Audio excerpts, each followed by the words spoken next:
പേര് യൂനിസ് എന്നാണ്. സ്വദേശം വരുന്നത് എറണാകുളം ജില്ലയിലെ കളമശ്ശേരിയാണ്. രാവിലെ ഈ സൂമിലോട്ട് വരുമ്പോൾ ഇതേ രീതിയിൽ കുറച്ച് ചിരിച്ച് വളരെ ഭംഗിയായിട്ടിരിക്കുന്ന കുറെ മുഖങ്ങളെ കാണുമ്പോൾ അത് തന്നെയാണ് എൻ്റെ കോൺഫിഡൻസ്. സുരേഷ് സാറും വൈഫും, ഭാസ്കരൻ സാറ്, ഭഗത് സാറ്, ചാക്കോ സാറിന്റെ കസേര മാത്രമേ കാണുന്നുള്ളൂ, എവിടെ പോയോ, പുഷ്കരൻ സാറ്, ഗീത ചേച്ചി, സെലിയമിക്ക, നിങ്ങളുടെയൊക്കെ ആ ഒരു ഗുഡ് മോർണിംഗ്. ചാക്കോ സാർ വന്നു, യെസ്. അപ്പൊ നിങ്ങളുടെയൊക്കെ ഈ ഒരു ഗുഡ് മോർണിംഗ് കേൾക്കുമ്പോഴും നിങ്ങളുടെയൊക്കെ ഈ ചിരിക്കുന്ന മുഖങ്ങളെ കൂടെ കാണുമ്പോഴൊക്കെയാണ്, ഇതൊക്കെ തന്നെയാണ് എന്റെ കോൺഫിഡൻസ്. രാവിലെ ഞാൻ സൂമിൽ കയറുമ്പോ സ്വാഭാവികമായിട്ടും നിങ്ങൾക്കറിയാം, ഞാൻ വലിയ സംഭവമൊന്നും അല്ല. നമ്മളെല്ലാവരും വളരെ സാധാരണക്കാരനാണ്. അതിനപ്പുറം ഞാൻ വളരെ ഏറെ സാധാരണക്കാരനാണ്. പക്ഷെ എന്തോ തോറ്റു കൊടുക്കില്ല എന്നുള്ളൊരു മനോഭാവം, അത് മാത്രമാണ് എനിക്ക് മുതൽക്കൂട്ടായിട്ടുള്ളത്. കാരണം എത്രത്തോളം തോൽക്കാമോ അത്രത്തോളം തോറ്റ് നിൽക്കുമ്പോൾ പിന്നെ നമ്മൾ തോൽവിക്ക് പോലും നാണം വരുന്ന ഒരു സമയമുണ്ടല്ലോ. ആ ഒരു സമയത്ത് തോൽവി മാറി നിൽക്കുന്ന ആ ഒരു അന്തരീക്ഷത്തെയാണ് ഞാൻ കൈകാര്യം ചെയ്തിരിക്കുന്നത്. എന്തായാലും നമ്മളെ സംബന്ധിച്ച് കോൺഫിഡൻസ് എന്ന് പറയുന്നത് അത് ഒരു ഒറ്റയ്ക്ക് നേടിയെടുക്കാൻ പറ്റിയ ഒരു സംഭവമാണ് എങ്കിൽ പോലും അത് എല്ലാ വ്യക്തിക്കും അത് ഉണ്ടായിക്കൊള്ളണം എന്ന് നിർബന്ധമില്ല. എല്ലാവർക്കും ഒരേ രീതിയിൽ എല്ലാ കാര്യങ്ങളെയും വീക്ഷിക്കാൻ അല്ലെങ്കിൽ അനലൈസ് ചെയ്യാൻ എല്ലാ വ്യക്തികൾക്കും അത് സാധിക്കുന്ന ഒന്നല്ല. നമ്മളെ എത്രയൊക്കെ മോട്ടിവേറ്റ് ചെയ്ത് റെഡിയാക്കിയാലും, ഇപ്പൊ എനിക്കൊരു കോൺഫിഡൻസ് കുറവാണെങ്കിൽ എൻ്റെ മുന്നിലിരിക്കുന്ന പുഷ്കരൻ സാർ ആയിക്കോട്ടെ, ചേച്ചി ആയിക്കോട്ടെ, ഭഗത് സാർ ആയിക്കോട്ടെ, ആരെങ്കിലും ഒക്കെ ഇപ്പൊ എന്നെ മോട്ടിവേറ്റ് ചെയ്ത് ഒരു തിരുനാളം തന്ന എന്നെ ഒന്ന് സെറ്റ് ചെയ്ത് നിർത്തിയാൽ പോലും ഒരു നിമിഷം കഴിയും, നിങ്ങളുടെ പ്രസന്റ് കഴിയുമ്പോൾ ആ ഒരു അവസ്ഥയിൽ നിന്ന് മാറിക്കഴിയുമ്പോൾ ഞാൻ ചിന്തിക്കുന്ന ഒരു നെഗറ്റീവ് ചിന്ത മതി എൻ്റെ എനർജി ലോസ് ആവാൻ. പക്ഷെ അവിടെ വീണ്ടും വീണ്ടും മോട്ടിവേറ്റ് ചെയ്ത് നമ്മളെ സംബന്ധിച്ച് ഏറ്റവും ഞാൻ മനസ്സിലാക്കിയത്, ഒരു കോൺഫിഡൻസ് ലെവൽ നമ്മുടെ ഉള്ളിൽ വേണമെന്നുണ്ടെങ്കിൽ ആദ്യം നെഗറ്റീവ് കമ്മ്യൂണിക്കേഷൻ ഒഴിവാക്കുക എന്നുള്ളതാണ്. ഒരു കാര്യത്തെക്കുറിച്ച്, ഇപ്പൊ നമ്മൾ ഒരു വിഷയത്തെക്കുറിച്ച് പ്രസന്റ് കാണുന്ന ഒരു കാര്യം രണ്ട് രീതിയിൽ നമുക്ക് എടുക്കാം. ഒന്നെങ്കിൽ നെഗറ്റീവ് ഓർ പോസിറ്റീവ്, രണ്ട് രീതിയിൽ നമുക്ക് എടുക്കാം. അതിൽ നമുക്ക് ഏറ്റവും ഭംഗിയായ രീതിയിൽ അതിന്റെ പോസിറ്റീവിനെയാണ് നമ്മൾ കാണാൻ ആഗ്രഹിക്കുന്നതെങ്കിൽ, ആ പോസിറ്റീവാണ് നമ്മൾ എടുക്കുന്നതെങ്കിൽ നമ്മളെ സംബന്ധിച്ച് നമ്മളും പോസിറ്റീവ് ആകും. അത് ആ ഒരു വിഷയം, അത് അതിന്റെ ഇന്ന ഭാഗമാണ് നല്ലത് എന്ന് ചിന്തിച്ച് എടുക്കുന്നിടത്താണ് നമുക്ക് പോസിറ്റീവ് ചിന്താഗതി അല്ലെങ്കിൽ ഒരു കോൺഫിഡൻസ്, പോസിറ്റീവിലൂടെയാണ് നമുക്ക് കോൺഫിഡൻസിലൂടെ എത്താൻ പറ്റുള്ളൂ. ആ ഒരു ആത്മവിശ്വാസം എന്നുള്ളത് ആർജിച്ചെടുത്തു കഴിഞ്ഞാൽ ഒരു വല്ലാത്ത മൂടാണ്, അല്ലെ ചാക്കോ സാറേ? ആത്മവിശ്വാസം ഉണ്ടെങ്കിൽ ഏതൊരു വിഷയം നമ്മുടെ മുന്നിൽ വന്നാലും വളരെ ഭംഗിയായ രീതിയിൽ, വളരെ ക്രിയാത്മകമായ രീതിയിൽ അതിനെ നമുക്ക് ഓവർകം ചെയ്യാൻ സാധിക്കുന്നുള്ളൂ, എന്ത് വിഷയം തന്നെയായാലും. ഇപ്പൊ ഞാൻ എൻ്റെ ഒരു അനുഭവം പറഞ്ഞുകൊണ്ട് ഞാൻ സ്റ്റാർട്ട് ചെയ്യാം. എന്നെ സംബന്ധിച്ച് റീസെന്റ് കഴിഞ്ഞ 24 മണിക്കൂർ മുമ്പ് നടന്ന ഒരു സംഭവമാണ്. അതായത് ഇന്നലെ രാവിലെ ഒരു 5 മണിക്ക് ശേഷം എനിക്ക് കളമശ്ശേരിയിൽ ഒരു ഷോപ്പുണ്ട്, ഒരു 25 വർഷം എത്തിയൊരു ഷോപ്പാണ്. അതിലേക്ക് ഒരു ചെറിയ വണ്ടി, വലിയ ടിപ്പർ വന്ന് കയറി എന്നുള്ളതാണ്. അപ്പൊ റോഡ് സൈഡാണ് ഷോപ്പിലേക്ക് ഒരു വെളുപ്പിന് തന്നെ പോസ്റ്റൊക്കെ അടിച്ച് പൊളിച്ച് ഒരു വണ്ടി വന്നു, ഒരു വലിയ ടിപ്പർ വന്ന് നമ്മുടെ കടയുടെ വാതിക്കയിരുന്നു. സ്വാഭാവികമായിട്ട് എനിക്ക് വിളി വന്നു, ഇങ്ങനെ എനിക്കൊന്ന് വേഗം വരണം, വണ്ടി കയറിയിട്ടുണ്ട്, കടയിലൊന്ന് ആക്സിഡന്റ് ആയിട്ടുണ്ട്. Yes, okay. ഞാൻ അതൊക്കെ കഴിഞ്ഞ്, അപ്പൊ നമ്മുടെ പ്രോഗ്രാമിന് മുന്നാണ് ഞാൻ ഇന്നലെ വീഡിയോ ഓൺ ചെയ്ത് സൂമിൽ ഉണ്ടായിരുന്നു. കാരണം കടയിലെ പരിസരത്തായിരുന്നു, നല്ല ഭംഗിയായിട്ട് ഇരുന്ന് വേറെ കടയിൽ ഇരുന്ന് ഞാൻ പ്രോഗ്രാം അറ്റൻഡ് ചെയ്തു. അപ്പൊ എന്നെ വിളിക്കുന്ന സമയത്തും എന്നെ സംബന്ധിച്ച് എന്തായാലും നടക്കേണ്ട കാര്യം അവിടെ നടന്നു കഴിഞ്ഞു. പിന്നെ ഞാൻ വീട്ടിൽ കിടന്ന് തിരക്ക് പിടിച്ചിട്ടോ ഉമ്മയോട് പറഞ്ഞിട്ടോ ഭാര്യയോട് പറഞ്ഞിട്ടോ മക്കളെ ലഭിച്ചിട്ടോ ഒന്നും ഒരു കാര്യമില്ല. പക്ഷെ ഞാൻ പ്രാഥമിക കാര്യങ്ങളൊക്കെ നടത്താൻ വേണ്ടി നീങ്ങിയ സമയത്ത് തുരതുരേ ഫോൺ അടിക്കലാണ്. സാധാരണ വരാത്ത ഫോണുകൾ തുരതുരെ അടിക്കുന്ന സമയത്ത് വീട്ടുകാർക്ക് ഒരു ടെൻഷൻ, എന്ത് ഇങ്ങനെ രാവിലെ ഫോൺ എന്താ തിരക്ക് പിടിക്കണെന്താ. ഇന്നലെയാണ് ഞാൻ പള്ളിയിൽ പോയില്ല, ഇന്നലെ ചെറിയ മഴയാണ്, ഞാൻ വീട്ടിലാണ് നിസ്കരിച്ചത്. എന്റെ തിരക്ക് പിടിക്കുന്ന ഇപ്പൊ എവിടെ പോണേ, വൈഫ് പെട്ടെന്ന്. അപ്പൊ ഞാൻ പറഞ്ഞു, ഇല്ല ചെറിയ ഫോൺ വന്ന് കൊച്ചി എഴുന്നേറ്റ് ഒന്ന് കൊച്ച ഫോൺ എടുത്ത്. അപ്പൊ വാപ്പി, വാപ്പി ഇത് റെഡി ആവണോ? അതെ, വേഗം വരാൻ പറ, കടയിലേക്ക് വണ്ടി കയറി. അവിടെയാണ് ഈ രസ്യം പൊളിയുന്നത്. അല്ലെങ്കിൽ ഞാൻ ഒരുപാട് കാര്യങ്ങൾ ഞാൻ എന്നിലേക്ക് തന്നെ വയ്ക്കുന്ന ആളാ. ഞാൻ വളരെ സാവധാനം അവിടെ ചെന്ന് കഴിഞ്ഞപ്പോൾ ഒരു നല്ലൊരു സീനറിയാണ്. ഞാൻ ചിരിച്ചു തന്നെ കൈകാര്യം ചെയ്തു. എന്നെ സംബന്ധിച്ച് ചിരിക്കുക എന്നുള്ളത് എൻ്റെ ഒരു ആറ്റിറ്റ്യൂഡാണ്. ഇത് ഇവിടുന്ന് വിട്ടു പോയിട്ട് താഴെ കിടന്നാലും അത് ചിരിച്ചു കിടക്കണം എന്ന് ആഗ്രഹിക്കുന്ന ഒരു വ്യക്തിയാണ് ഞാൻ. ചെറുപ്പം മുതലേ അങ്ങനെ തന്നെയാണ്. പക്ഷെ എൻ്റെ അനുഭവ സമ്പത്ത് കൊണ്ട് ഞാൻ കടന്നു വന്ന വഴികളിലൂടെ മനസ്സിലാക്കി ഇതുകൊണ്ട് മാത്രമേ കാര്യമുള്ളൂ. വേറെ ടെൻഷൻ അടിച്ചിട്ടോ കരഞ്ഞിട്ടോ അല്ലെങ്കിൽ പ്രയാസപ്പെട്ട് നടന്നിട്ടൊന്നും സമൂഹത്തിൽ ഒരു കാര്യമില്ല. കുറ്റവും കുറവൊന്നും പറഞ്ഞ് നടന്നിട്ടൊന്നും ഒരു മനുഷ്യനും അത് ശ്രദ്ധിക്കാനും പോകുന്നില്ല. ഇപ്പൊ ഞാൻ ഇരുന്നിട്ട് എന്റെ കടയിലോട്ട് വണ്ടി കയറി അങ്ങനെയാണ് ഇങ്ങനെയാണ് കുറെ സങ്കടങ്ങൾ പറഞ്ഞ എന്നെ മുന്നിലിരിക്കുന്ന നല്ലവരായ നിങ്ങൾ അത് കേട്ടിരിക്കും. പക്ഷെ ഒരു സൊല്യൂഷൻ തരാണെന്നും നിങ്ങൾക്ക് കേട്ടിരിക്കും. അയ്യോ അത് കഷ്ടമായി പോയി, പാവമായി പോയി, സാരമില്ല കേട്ടോ എന്ന് പറയുന്നതല്ലാതെ ഞാൻ വീണ്ടും വീണ്ടും അത് പറഞ്ഞുകൊണ്ടിരുന്ന ഈ മൂപ്പിലാണ് എന്താ പറ്റിയത്, കട ഒഴുകി പോകില്ല, ഇനിയിപ്പോ എന്ത് ചെയ്യാൻ പറ്റും, അത് വേണമെങ്കിൽ നന്നാക്കി എടുക്കണം, അല്ലെങ്കിൽ അതനുസരിച്ച് അടുത്ത സ്റ്റെപ്പ് വയ്ക്കണം എന്നല്ലാതെ ഞാൻ പറയുമ്പോൾ ഒരു പരിധിക്കുള്ളിൽ നിങ്ങൾക്ക് അതിനെ കേൾക്കാൻ ഉള്ള മനസ്സ് നിങ്ങൾക്ക് ഉണ്ടാവില്ല. അതേ സമയത്ത് ഞാൻ അതിനെ ചിരിച്ചുകൊണ്ട് ഞാൻ അതിനെ നേരിടുമ്പോൾ എനിക്ക് അതിന്റെ പോം വഴികൾ എന്റെ മുന്നിൽ വരും. എന്നിരുന്നാലും ഞാൻ സൂമൊക്കെ കഴിഞ്ഞു, സുധിയേട്ടൻ വിളിച്ചു. സുധിയേട്ടൻ നമുക്ക് വിളിച്ചിട്ട് വിശേഷങ്ങളൊക്കെ പറഞ്ഞ് പല കാര്യങ്ങളും ബിസിനസിന്റെ പല വശങ്ങളും ഒക്കെ സംസാരിച്ചു. ഒക്കെ കഴിഞ്ഞിട്ട് ഞാൻ ജസ്റ്റ് ഒരു ഫോട്ടോ ഇട്ട് കൊടുത്തു സുധിയേട്ടന്റെ ഫോണിലേക്ക്. അപ്പൊ പുള്ളി തിരിച്ചു വിളിച്ചേക്കും, മുത്തിയത് നമ്മുടെ ഷോപ്പല്ലേ? ഞാൻ പറഞ്ഞു അതെ. നിങ്ങൾ എന്തിട്ട് മനുഷ്യ, നിങ്ങൾ നമ്മൾ ബിസിനസിനെ കുറിച്ച് ഇത്ര ഘോരം സംസാരിച്ചു നിങ്ങൾ എന്നെ മോട്ടിവേറ്റ്, ഞാൻ നിങ്ങളെ മോട്ടിവേറ്റ് ചെയ്യണം. നമ്മുടെ ഒരു സാമ്രാജ്യം തന്നെ പൊളിഞ്ഞു കിടക്കുമ്പോൾ നിങ്ങൾക്ക് എങ്ങനെ കഴിയുന്നു മനുഷ്യാന്ന് വെച്ച്. അങ്ങനെ അവരെന്റെ സുധിയേട്ട, എന്നെ നിയന്ത്രിക്കുന്നത് എന്റെ ഈശ്വരനാ. ഞാൻ അവിടെ എന്തിനു പതറണം? ഇപ്പൊ ഞാൻ നിങ്ങൾ ബിസിനസിനെ കുറിച്ച് സംസാരിക്കുമ്പോൾ എന്റെ ഒരു സംഭവം അവിടെ അരിപ്രശ്നം തന്നെ അവിടെ തകർന്നു കിടക്കുകയാണ്. എന്നാൽ പോലും ഞാൻ എന്റെ സുധിയേട്ടൻ എന്റെ വിഷയം ഇങ്ങനെയാണ് അങ്ങനെയാണ് ഇങ്ങനെയാണ് അങ്ങനെ ചെയ്യാനെന്ന് പറഞ്ഞുകൊണ്ടിരിക്കുമ്പോ സുധിയേട്ടൻ എന്നെ വിളിച്ച ഒരു സാധനമുണ്ട്. എന്തുകൊണ്ടാണ് സുധിയേട്ടൻ എന്നെ വിളിച്ചതെന്ന് വെച്ച് കഴിഞ്ഞാൽ അദ്ദേഹത്തിന് ബിസിനസ്സിൽ കിട്ടേണ്ട അല്ലെങ്കിൽ ഒരു എന്തെങ്കിലും ഒരു അദ്ദേഹത്തിന് ഒന്ന് മോട്ടിവേറ്റ് ആവാൻ പറ്റുന്ന ഒരു കാര്യം സംസാരിക്കാൻ എന്നെ വിളിച്ചത്, അല്ലെങ്കിൽ പരസ്പരം അങ്ങോട്ടും ഇങ്ങോട്ടും. പക്ഷെ അവിടേക്കാണ് സുധിയേട്ടൻ ഇങ്ങനെ സംഭവിച്ചെന്ന് പറയുമ്പോ സുധീരനെ സംഭവിച്ച സുധീരന്റെ മൈൻഡ് ബ്ലോക്ക് ആക്കും. അതുകൊണ്ട് ഞാൻ അതിനെ മറച്ചു വെച്ചുകൊണ്ട് വളരെ ആധികാരികമായ രീതിയിൽ നല്ല അടിപൊളിയായിട്ട് സുധീരനായിട്ട് ഞാൻ കാര്യങ്ങൾ കമ്മ്യൂണിക്കേറ്റ് ചെയ്തു. ഫോട്ടോ കണ്ടപ്പോ പുള്ളി തിരിച്ചു വിളിച്ചു. അപ്പൊ അന്നേരം പറഞ്ഞ കാര്യമുള്ളൂ, ഞാൻ സുധീരനടുത്ത് പറഞ്ഞിട്ട് കാര്യമൊന്നുമില്ല, അതെന്തായാലും സംഭവിക്കാനുള്ള സംഭവിച്ചു. കുറച്ച് കഴിയുമ്പോ KSB വന്നിട്ട് ലൈനും കാര്യങ്ങളൊക്കെ കട്ട് ചെയ്ത് മാറ്റും, ഡ്രൈവറുടെ ഉണ്ട്, മുതലാളി വരും, വണ്ടി മാറ്റും, ബാക്കി കാര്യങ്ങളൊക്കെ നമുക്ക് അവിടെ അതനുസരിച്ച് നെക്സ്റ്റ് സ്റ്റെപ്പ് എന്താണ് അതനുസരിച്ച് നമുക്ക് മുന്നോട്ട് പോകാം, അതൊക്കെ കുഴപ്പമൊന്നുമില്ല എന്ന് പറഞ്ഞു. ഏതായാലും ഉച്ചയോടുകൂടിയൊക്കെ വണ്ടിയൊക്കെ മാറ്റി പരിഹാരമായി. ഇപ്പൊ ഇന്ന് അതിന്റെ വർക്കും കാര്യങ്ങളൊക്കെ ഉണ്ട്. അങ്ങനെ കുറെ കാര്യങ്ങള് ഞാൻ പറഞ്ഞു വന്നത് ഇത്രേ ഉള്ളൂ. നമുക്ക് പ്രതിസന്ധികളുടെ മുന്നിൽ തളരാതെ ചിരിച്ചുകൊണ്ട് നമ്മൾ നേരിടാൻ തയ്യാറായാൽ അവിടെ എല്ലാം നമുക്ക് സൊല്യൂഷൻ കണ്ടെത്താൻ പറ്റും. അവിടെയാണ് ഒരു മനുഷ്യന്റെ കോൺഫിഡൻസ് ലെവൽ പറയുന്നത്. ഇപ്പൊ എന്റെ മുന്നിലിരിക്കുന്ന കുറെ ചെറുപ്പക്കാരനായ ഒരാളാണ് ഫാസ്കർ സാറ്. ആ സാറ് ഞാൻ കമ്മ്യൂണിക്കേറ്റ് ചെയ്യുന്ന സമയത്ത് ഞാൻ സാറിനോട് വളരെ മോശമായിട്ട് സംസാരിച്ചാൽ സാറ് അതില് വേറൊരു പ്രയാസപ്പെടുത്താതെ അല്ലെങ്കിൽ പ്രയാസം വരാത്ത രീതിയിൽ നിന്റെ കഴിവുകേടാണ് എന്ന് പറഞ്ഞ് ആ ഒരു ഇതിൽ പോകുന്നതില് ഏറ്റവും നല്ലത്. അതിനപ്പുറം തിരിച്ച് എന്നോട് പറഞ്ഞാൽ എന്തായിരിക്കും അവിടെ അവസ്ഥ? അപ്പൊ നമ്മളെ സംബന്ധിച്ച് നമ്മൾ ആരോടാണോ എന്താണോ പറയുന്ന കാര്യത്തിൽ വളരെ ഭംഗിയായിട്ട്, നമ്മളിപ്പോ ഒരാളെ വെറുപ്പിച്ചിട്ടോ അല്ലെങ്കിൽ ഒരാളെ പ്രയാസപ്പെടുത്തിയിട്ടോ ഒരാളെ ബുദ്ധിമുട്ടിച്ചിട്ടോ നമുക്കൊന്നും കിട്ടാൻ പോകുന്നില്ല. ഞാൻ അങ്ങനെ ചിന്തിക്കുന്ന വ്യക്തിയാണ്. പക്ഷെ നിങ്ങളുടെ മുന്നിൽ ഇരിക്കുന്ന വ്യക്തിക്ക് വേറൊരു മുഖം എടുക്കേണ്ടി വന്നാൽ സ്വാഭാവികമായിട്ടും നമ്മളെല്ലാവരും മനുഷ്യരാണ്. ഇപ്പൊ എന്റെ മുന്നിൽ ചിരിച്ചുകൊണ്ടിരിക്കുന്ന Chacko sir, Subhash sir, Suresh sir ഭാര്യയായിട്ടൊക്കെ അവിടെ ഇരിക്കുന്നുണ്ട്. എല്ലാ ദിവസവും സൂമില് സന്തോഷപ്രദമായിട്ട് ഇരിക്കുന്ന നമുക്ക് കാണാൻ പറ്റും.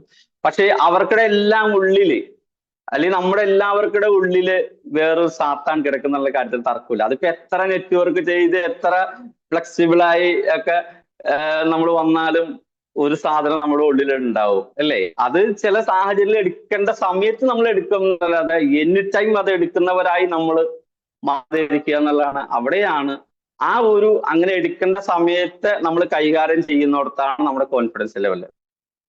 ശരിയല്ലേ? ഞാൻ മനസ്സിലാക്കിയത് അതാണ്. ഞാൻ പ്രത്യേകിച്ച് ഇന്നത്തെ ഒരു വിഷയത്തിന് വേണ്ടി ഞാൻ പ്രത്യേകിച്ച് ഒരു പ്രിപ്പറേഷൻ ഒന്നും നടത്തിയിട്ടില്ല.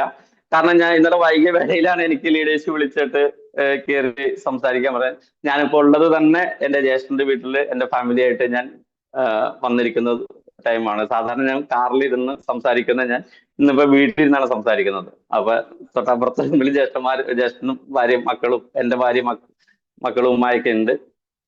അപ്പൊ നമ്മൾ ഏത് സാഹചര്യത്തെയാണോ നമുക്ക് കിട്ടുന്നത് ആ കാര്യത്തെ ഇപ്പൊ ലീഡേഴ്സ് വിളിച്ച് പറയുമ്പോൾ സ്വാഭാവികമായിട്ട് എന്നെ സംബന്ധിച്ച് അയ്യോ സാറെ പറ്റില്ലല്ലോ എന്ന് പറയുന്ന ഒരു രീതി നമുക്ക് ആവശ്യമില്ല. കാരണം സ്വാഭാവികമായിട്ടും നമുക്കൊരു വിഷയം ഒരാളോട് സംസാരിക്കാൻ പറഞ്ഞാൽ എന്റെ അത് തന്നെയാണ്. എന്റെ കൂടെ ഞാനൊരു IBG എന്ന ഓർഗനൈസേഷൻ മുന്നോട്ട് കൊണ്ടുപോകുന്നു, വളരെ ഭംഗിയായിട്ട് പോകുന്നു. ഒരു കെട്ടുറപ്പുള്ള ഒരു ടീമായിട്ട് തന്നെയാണ് ഞാൻ ഈ നിമിഷം വരെ മുന്നോട്ട് പോയിക്കൊണ്ടിരിക്കുന്നത്. വളരെ ഇഷ്ടിക പെറുക്കി വെച്ചതുപോലെ നല്ല ഭംഗിയായിട്ട് ഉറച്ച ഒരു ഭിത്തിയോട് കൂടിയാണ് ഞാൻ അതിനെ കൊണ്ടുപോയിക്കൊണ്ടിരിക്കുന്നത്. ഞങ്ങളുടെ ഇടയിൽ പല അസ്വാരസ്യങ്ങളും സ്വാഭാവികമാണ്, മനുഷ്യരാണ്, ഉണ്ടാകാം. പക്ഷെ എന്നിരുന്നാലും എല്ലാത്തിനെയും കൈകാര്യം ചെയ്തുകൊണ്ട് ഞങ്ങൾ തല്ലുപിടിക്കാറുണ്ട്, ദേഷ്യപ്പെടാറുണ്ട്, വഴക്കുണ്ടാക്കാറുണ്ട്. പക്ഷെ ഞങ്ങൾ എല്ലാവരും ഒന്നാണ്. ആ ഒരു ഐക്യം ഇന്ന് വരെ നിലനിൽക്കുന്നു. നാളെ എന്താവുന്നൊന്നും എനിക്ക് അവകാശപ്പെടാനൊന്നും ഇല്ല. കാരണം എല്ലാവർക്കും ഒന്നിച്ച് പോകാൻ സാധിക്കുന്നുണ്ട്. നമ്മൾ മനുഷ്യരാണ്, പോരായ്മകൾ ഒരുപാടുണ്ട് അങ്ങോട്ടും ഇങ്ങോട്ടും. പ്രത്യേകിച്ച് എന്നെ സംബന്ധിച്ച് ഒരുപാട് പോരായ്മകൾ ഉണ്ടാവും. കാരണം വലിയ അറിവിന്റെ നിറകുടൊന്നും അല്ലാത്തതുകൊണ്ട് കുറെ പോരായ്മകൾ നമുക്ക് ഉണ്ടാവും. അറിവ് വെച്ചുള്ള കാര്യങ്ങളാണ് ചെയ്തുകൊണ്ടിരിക്കുന്നത്. പക്ഷെ നമ്മൾ ചെയ്യേണ്ട ഒരു കാര്യം, ഏതൊരു വിഷയത്തിൽ ഇറങ്ങിത്തിരിക്കുമ്പോഴും വലിയൊരു ജനാവലി നമ്മുടെ കൂടെ ഉണ്ടാവുമെന്നുള്ള, അല്ലെങ്കിൽ വലിയൊരു ജനാവലി നമ്മളെ സപ്പോർട്ട് ചെയ്യുമെന്നുള്ളൊരു മനോഭാവം നമുക്ക് ആർക്കും ഉണ്ടാവാതിരിക്കാനുള്ള ഏറ്റവും വലിയൊരു കാര്യം.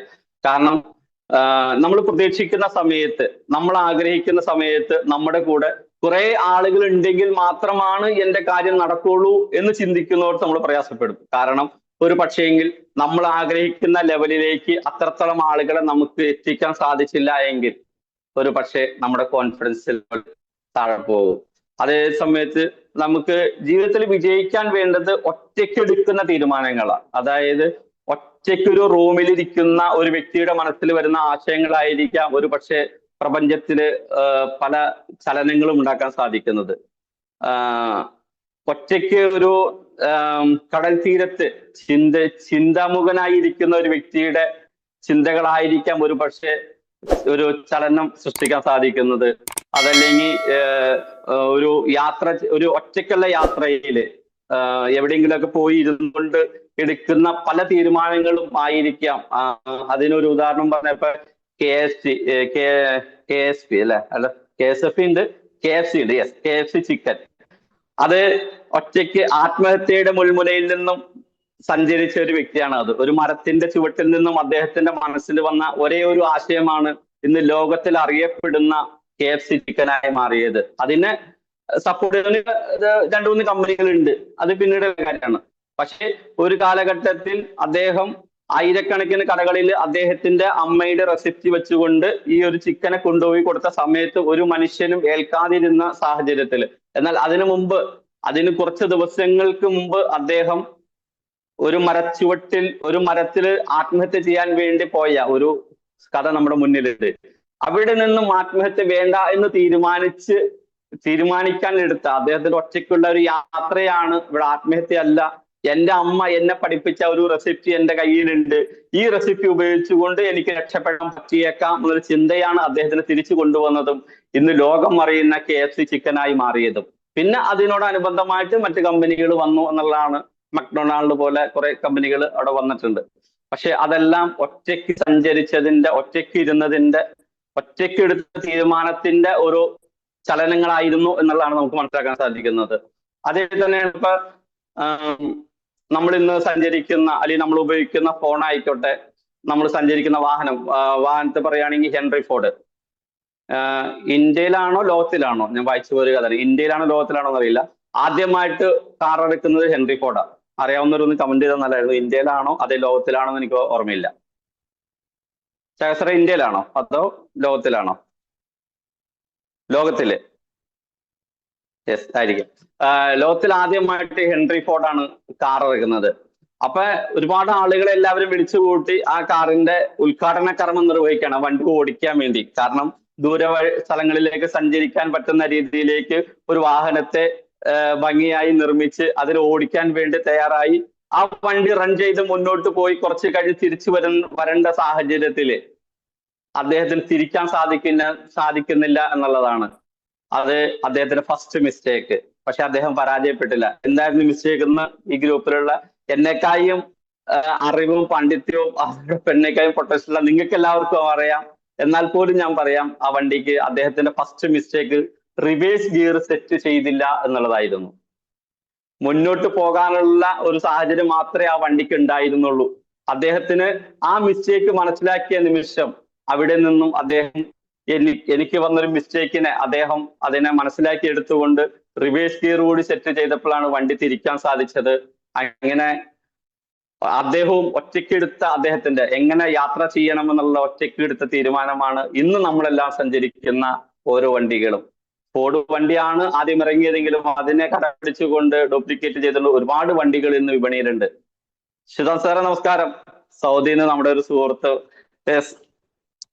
അപ്പൊ വളരെ സന്തോഷം. സൗദിയിൽ നമ്മുടെ റെസ്റ്റോറന്റ് ഒക്കെ ഇട്ട് ശിവദാസ് സാർ അവിടെ നല്ല സെറ്റ് ആയിട്ട് ഇരിക്കുന്നുണ്ട്. ഓക്കെ.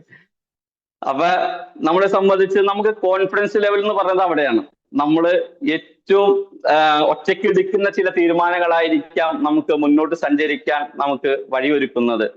അപ്പൊ എന്നിരുന്നാലും ഏത് പ്രതിസന്ധികളുടെ മുന്നിലും തളരാത്ത ഒരു മനസ്സുണ്ടെങ്കിൽ ഒരു ജനാവലിയെ നമുക്ക്, അല്ലെങ്കിൽ ഒരു 100 ആളുകളെ അല്ലെങ്കിൽ ഒരു 10 ആളുകളെ നമ്മുടെ കൂടെ ഉണ്ടെങ്കിലേ നമുക്ക് മുന്നോട്ട് പോകാൻ പറ്റുള്ളൂ എന്ന് ചിന്തിക്കുന്നിടത്ത് എനിക്ക് ഒറ്റയ്ക്കാണെങ്കിലും സഞ്ചരിക്കാം എന്നുള്ള കോൺഫിഡൻസ് നമ്മളിലോട്ട് വരുന്ന ഒരു നിമിഷം മാത്രമാണ് നമുക്ക് മുന്നോട്ട് പോകാൻ സാധ്യമാവുന്ന കാര്യത്തിൽ ഒരു തർക്കമില്ല. കാരണം ഞാൻ ആദ്യം പറഞ്ഞ പോലെ ഒറ്റയ്ക്ക് എടുക്കുന്ന തീരുമാനങ്ങളിൽ മാത്രമേ, കൂട്ടമായിട്ട് എടുക്കുന്ന തീരുമാനത്തില് പല അഭിപ്രായങ്ങളും ഉണ്ടാകാം. ഒറ്റയ്ക്ക് ഉറച്ചൊരു തീരുമാനം എടുത്തതിനു ശേഷം അത് ടീമിനെ ആയിക്കോട്ടെ, അതല്ല ഒരു സമൂഹത്തിലേക്ക് ആയിക്കോട്ടെ, അതിനെ നമുക്ക് ഇംപ്ലിമെന്റ് ചെയ്യാൻ പറ്റും.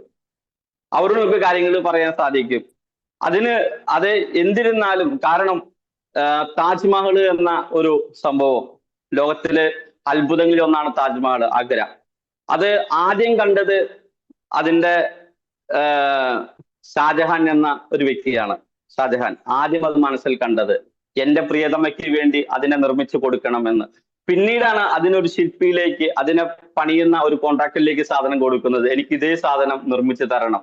നിർമ്മിച്ചതിന് ശേഷം അദ്ദേഹം അതുപോലൊന്ന് വേറെ നിർമ്മിക്കരുത് എന്ന് ചിന്തിച്ചുകൊണ്ട് ആ നിർമ്മിച്ച വ്യക്തിയുടെ കൈവെട്ടിക്കളഞ്ഞ ഒരു സാഹചര്യം നമുക്കറിയാവുന്നതാണ്. അങ്ങനെയാണ് ആ കഥയെന്ന് എനിക്ക് തോന്നുന്നു, എന്റെ ഓർമ്മ ശരിയാണെങ്കിൽ. പണ്ട് എവിടെയോ പഠിച്ചു വായിച്ച യെസ്. അപ്പോ എന്നിരുന്നാലും ഇന്ന് ഒരു വ്യക്തിക്ക് അത് വളരെ കൃത്യമായിട്ട് നിർമ്മിക്കണമെന്നുണ്ടെങ്കിൽ നിർമ്മിക്കാം. പക്ഷെ ആ ഒരു വിഷയത്തിൽ ഷാജഹാൻ വെറും പൊട്ടനായിരുന്നു, ആ ചക്രവർത്തി. കാരണം ആ പണിത ശില്പിയുടെ കൈവെട്ടിക്കളഞ്ഞാലും ഒരു സാധനം കണ്ടു കഴിഞ്ഞാൽ, ഇന്നത്തെ സാഹചര്യത്തിൽ ഒരു വിഷയത്തെ കണ്ടു കഴിഞ്ഞാൽ അതേ രീതിയിൽ ഡ്യൂപ്ലിക്കേറ്റ് ചെയ്യാൻ പറ്റുന്ന അനേകം മനുഷ്യരുള്ള ഒരു ലോകത്തിലാണ് നമ്മൾ ജീവിക്കുന്നത്. അപ്പൊ അദ്ദേഹം ആ പാവപ്പെട്ട മനുഷ്യന്റെ കൈവെട്ടി കളഞ്ഞു എന്നുള്ളതാണ്. ഇനി ഇതുപോലൊന്ന് എന്റെ പ്രിയതമയ്ക്ക് നിർമ്മിച്ച ഈ ഒരു കൂടാരം ഇതുപോലെ ഒരെണ്ണം, അല്ലെങ്കിൽ ഒരു കൊട്ടാരം ഇതുപോലെ വേറെ ഒരെണ്ണം നിർമ്മിക്കരുത് എന്ന് ചിന്തിച്ചുകൊണ്ട് അങ്ങനെയുള്ള ചില മനസ്സുകളുടെ ആളുകളുമാണ് നമ്മൾ. കാരണം ഞാൻ പറയുന്നത്, ഞാൻ ചെയ്യുന്നത് മാത്രമേ ഇവിടെ പാടുള്ളൂ, എന്നിലൂടെ മാത്രമേ പാടുള്ളൂ എന്നുള്ള ചിന്താഗതി, അത് സ്വാഭാവികമായിട്ടും നമ്മുടെ കോൺഫിഡൻസ് ലെവൽ താഴെ കളയുന്നതാണ്. നമ്മൾ ചിന്തിക്കുന്ന ഒരു കാര്യം, ഒരു യാത്രയില്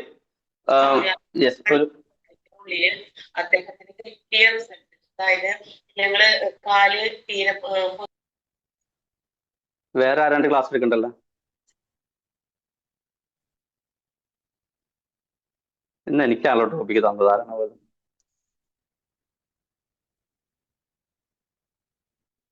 കട്ടായോ? ഓക്കെ.